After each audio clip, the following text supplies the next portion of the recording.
Okay, next we're going to do the shaving or paring portion. First, I've got a number 10 scalpel. I'm going to make sure that I hold it correctly between my third and fourth fingers with my fingers wrapped around, my glove on nice and tight, right down onto the serrations. I'm not going to go on the blade and I'm not going to be back too far, and I'm going to hold it nice and snug.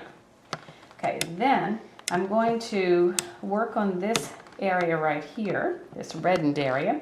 I'm going to make sure that when I start off, I'm going to very gently go at an angle and then go flat with the blade flat against the skin. I am going to make sure that I work on the curved section of the blade. So here we go.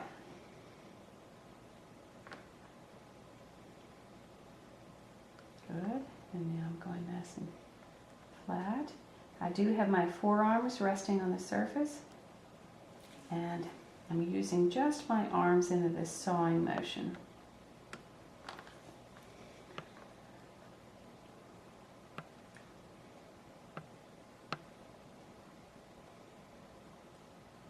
Okay, and I think that one was a little deep.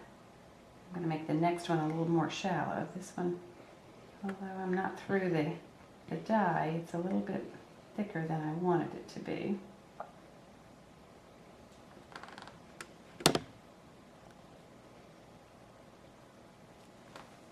There you go, you can see that piece. Put it right over here. I'm going to readjust my blade to get it back into a comfortable position. And let's work again. So I'm going to make a angled cut initially.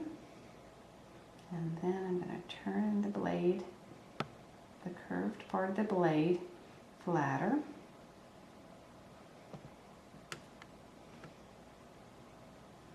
And use a sawing motion. I've got my forearms, very stable.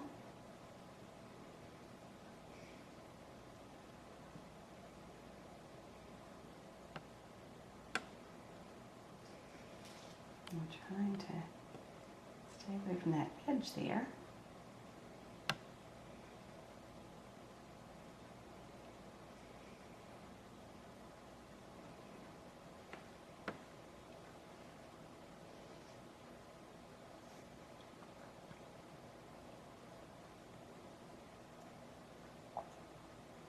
Now I'm having a little bit of an issue, so I think I'm going to change the angle here of my ham hock. And I think if I was in a clinic, I would just change my angle with the patient. Again, I'm going to get my forearms situated again. I'm holding this in a nice, safe way. But I just think my angle wasn't very good. So again, I'm going to go make a little tiny cut, and then there. That's a better shaving there.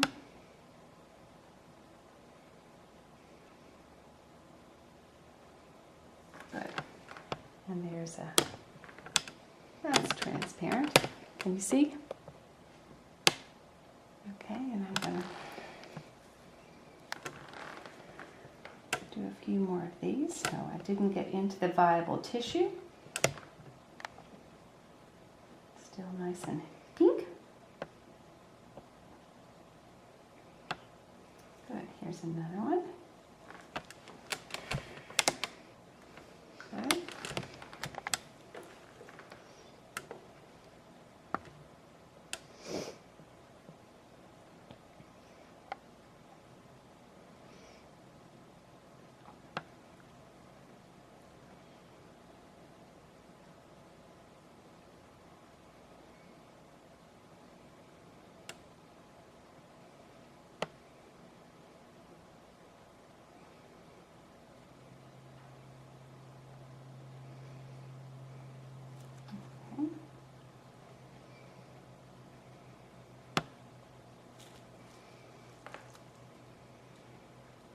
I have to say it's a little trickier when this surface is sloped a little bit. Trying to keep the blade flat so that I'm not cutting deeper, but just shaving that edge off. Getting a nice big section of tissue off this time. Here we go. I think I am. Hold on. There we go. That one's a little bit deeper than the first two. I'll work a little more here. Here we go. And again, angled in using the blade portion. Good. As soon as I get that cut in there, and I'm turning the blade parallel. So I'm not going very deeply. Good. This one's looking better than the last one. Good. Tissue nice and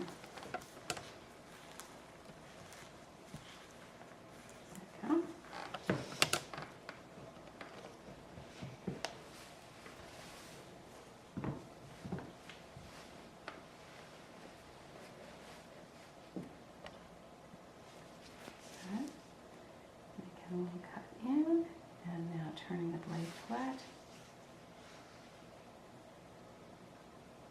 Good.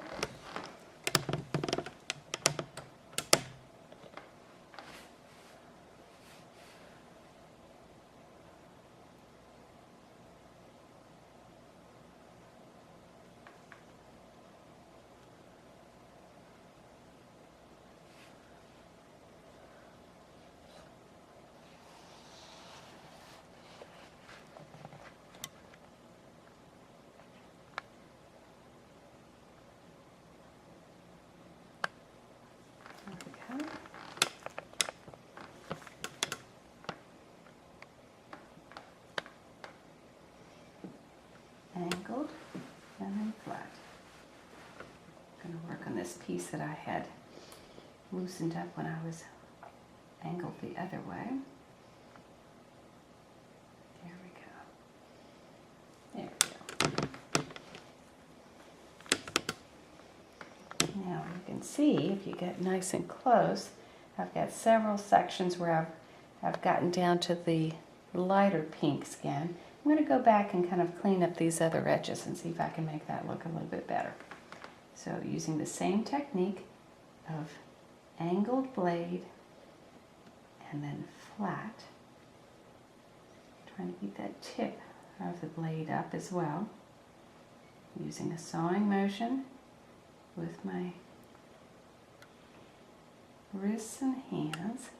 My forearms are on the table, well supported.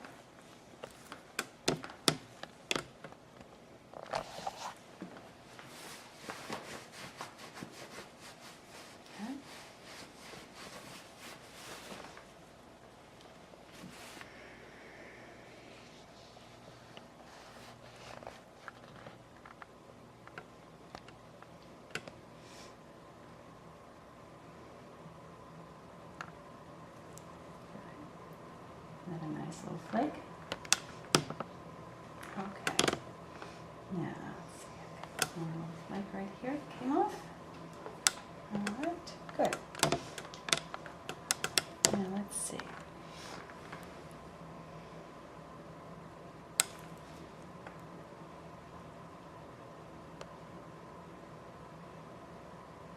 Just trying to clean up these edges that I had already loosened up. I think I need to do a little bit more work up here. Good.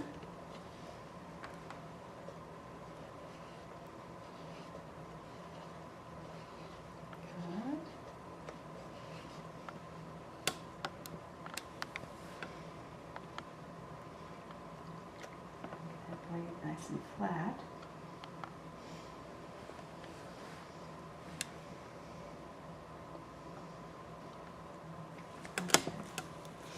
So, here are my pieces that you can look at a little more closely. And you can get a nice close-up. You can see where I did work on the shaving. You can see that I did not get down into the viable tissue, but stayed in the lighter pink tissue kind of through here.